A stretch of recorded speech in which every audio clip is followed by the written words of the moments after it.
नमस्कार, दीपा रेसिपीच्या यूट्यूब चॅनलमध्ये सर्वांचे खूप खूप स्वागत आहे. मी आज रव्यापासून ढोकळा कसा बनवायचा आहे ते मी सांगणार आहे. हा ढोकळा आहे एकदम मऊ व लुसलुशीत व स्पॉन्जी झालेला आहे आणि हा ढोकळा एकदम खायला हलका फुलका आहे. आता चला तर मग मी त्याची रेसिपी सांगणार आहे. व्हिडिओ हा नक्की शेवटपर्यंत बघा.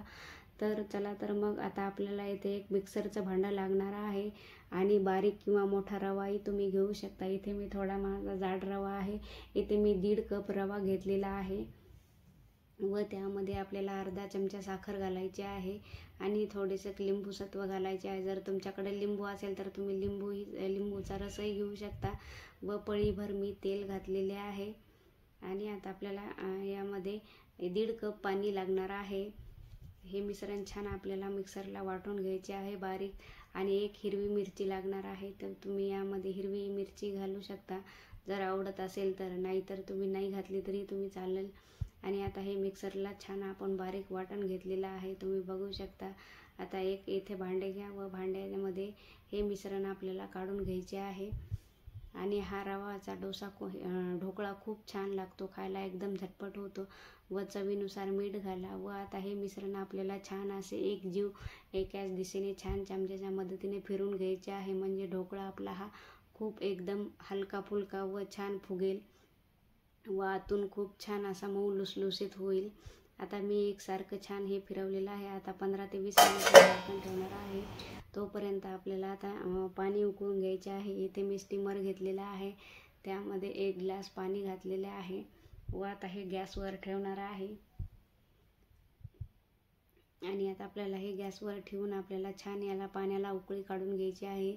तोपर्यंत आपण स्टीमरच्या पात्राला तेल लावून घेऊ. आता चला तर मग मी स्टीमरच्या पात्राला तेल लावून घेत आहे. तेल लावल्यामुळे आपला ढोकळा हा खाली चिटकणार नाही आणि सर्व बाजूने आपल्याला तेल लावून घ्यायचे आहे. आणि आपल्याला जेव्हा ढोकळा करायचा आहे का त्याच वेळेला यामध्ये इनो किंवा सोडा घालू शकता. मी इथे इनो घातलेला आहे, 1 पुडी इनो घालायचा आहे व त्यावर पाणी घालून एक मिनिट फक्त चमच्याने आपल्याला हे हलवून घ्यायचं आहे, जास्त वेळ हलवत बसायचं नाही. आणि आता आपलं पाणीही छान उकळलेलं आहे, बघू शकता पाणीही उकळलेलं आहे. यामध्ये मी आता स्टीमरचं पात्र ठेवणार आहे व यामध्ये आपल्याला ढोकळ्याचं हे मिश्रण घालायचं आहे.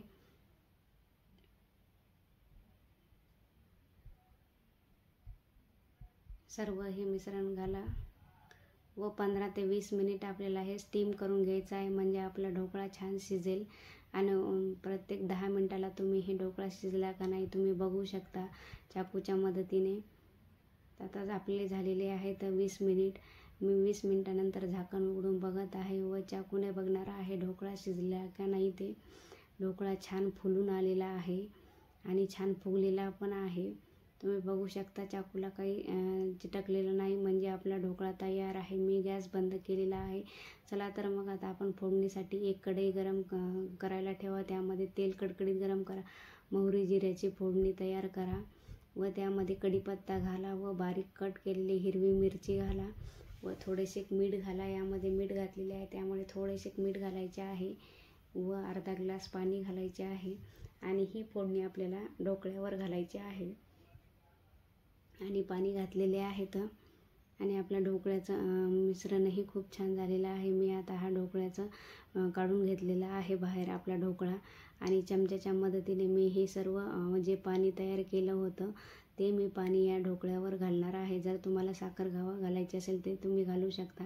आणि ढोकळा हा खूप हलका फुलका आणि खायला खूप टेस्टी लागतो. लहान मुलांना तर हा ढोकळा खूप आवडतो, अगदी झटपट होतो. जर तुम्हाला नाश्त्याला बनवायचं असेल तर तुम्ही हे बनवू शकता. व बारीक चिरलेली कोथिंबीर घाला. जर तुम्हाला बारीक शेव घालायची असेल तेही तुम्ही घालू शकता. हा ढोकळा तुम्ही हिरवी चटणी किंवा टमॅटो सॉससोबतही तुम्ही हा खाऊ शकता. आणि आता चाकूच्या मदतीने आपल्याला छान असे कट करायचा आहे. आणि मी तुम्हाला आता दाखवणार आहे. ढोकळा छान असा फुगून आलेला आहे व एकदम मऊ लुसलुसीत झालेला आहे. आणि तुम्ही बघू शकता एकदम कमी वेळात झालेला आहे, झटपट होतो नाश्त्याला. जर तुमच्याकडं कुणी आले असेल तर तुम्ही हा ढोकळा करू शकता. आणि जर तुम्हाला हा नाश्त्याला करायचा असेल तेही तुम्ही करू शकता. तुम्ही बघू शकता किती छान व मऊ लसलसीत झालेला आहे. जर तुम्हाला माझे व्हिडिओ अजून आवडत असतील तर माझ्या चॅनलला लाईक, शेअर आणि सबस्क्राईब करायला विसरू नका. ज्यांनी कोणी सबस्क्राईब केलं नसेल त्यांनी लवकरात लवकर करा. आणि माझे व्हिडिओज पाहायचे असतील तर या लिंकमध्ये